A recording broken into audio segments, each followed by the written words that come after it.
మనకి రిజల్ట్ ప్రకారం చూసుకున్నట్టయితే రౌండ్స్ అన్ని కూడా మనకి తెలుగుదేశం పార్టీకి అనుకూలతగా వస్తున్నాయి. సో విజయానికి చేరువలో ఉన్న సందర్భంగా మీరు ఎలా ఫీల్ అవుతున్నారు? చాలా ఆనందంగా ఉందండి. 5 ఏళ్ల నుంచి ఎదురు చూస్తున్నాం ఈ రోజు కోసం, రానే వచ్చింది. So we are very happy.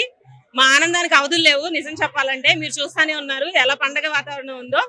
So చాలా ఆనందంగా ఉందండి అందరికి. బయట మనం చూస్తున్న విమర్శల ప్రకారం అయితే రాష్ట్రంలో రెవెన్యూనే లేదు, కానీ ఉచిత పథకాలతోటి కొన్ని హామీలు ఇస్తున్నారు. అది ఎలా చేయగలుగుతారు అంటున్నారు. మనకు అంతకు ముందు ఆంధ్ర రాష్ట్రం డివైడ్ అయినప్పుడు కూడా లోటు బడ్జెట్ లోనే ఉన్నాం, కానీ అప్పుడు చూసాం మనం చార్ట్స్ లో ఎంత ముందు ఉన్నామో ఇండియాలో కంపేర్ చేస్తే ఆల్ అదర్ స్టేట్స్ తో. సో బాబు గారు గుడ్ అడ్మినిస్ట్రేషన్ గా ఎప్పటి నుంచో ప్రూవ్ చేసుకున్నారు.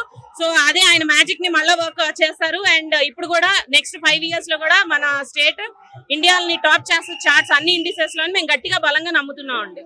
ఆర్ మస్తాన్ గారు చెప్పారు కదా 104 అని చెప్పేసి. సో 104 అనేది ఎంత ధీమాగా చెప్పుంటారు అనుకో. ఆయన మరి శాంపుల్ ఎక్కడ తీసారో, ఆంధ్రాలోనే తీసారో, మరి వేరే రాష్ట్రం ఆయన ఏదైనా కొత్తగా క్రియేట్ చేసుకున్నారో మాకైతే తెలియదండి. మరి ఆయన శాంపుల్ సెఫాలజిస్ట్ అని చాలా చాలా పెద్ద పెద్ద పదాలు మాట్లాడారు.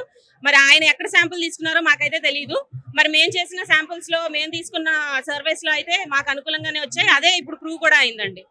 అంటే ఇప్పుడు మనకి ఆల్రెడీ చంద్రబాబు నాయుడు గారు విజనరీ పర్సన్ అని అందరికీ తెలిసింది. అండ్ దీనికి తోడు పవన్ కళ్యాణ్ గారు తెలివి కలిస్తే ముందుగా ఏ డెవలప్మెంట్ మీద వీళ్ళు పని చేస్తారు అనుకుంటున్నారు? ఫస్ట్ అయితే ఎంప్లాయ్మెంట్ జనరేషన్ అనేది ప్రైమ్ ఇంపార్టెన్స్ అండి.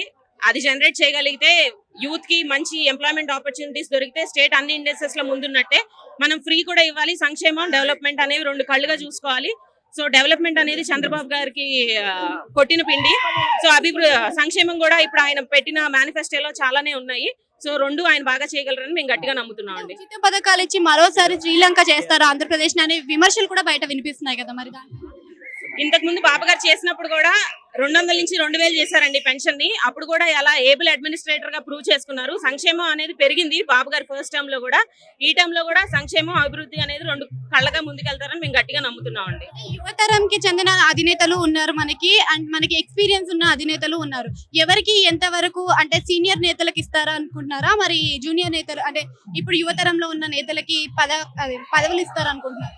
అనుభవం, యూత్ అనేవి 2 గుర్రాలండి సంక్షేమానికి. సో ఇద్దరు ఈక్వల్ ఇంపార్టెన్స్ ఇవ్వాలని మేము గట్టిగా నమ్ముతున్నాము. ఎక్స్పీరియన్స్ కూడా కావాలి, ఓన్లీ యూత్ ఫోర్సే కాదు. సో కేబినెట్ లో ఈక్వల్ ఇంపార్టెన్స్ ఇస్తారని గట్టిగా నమ్ముతున్నాం.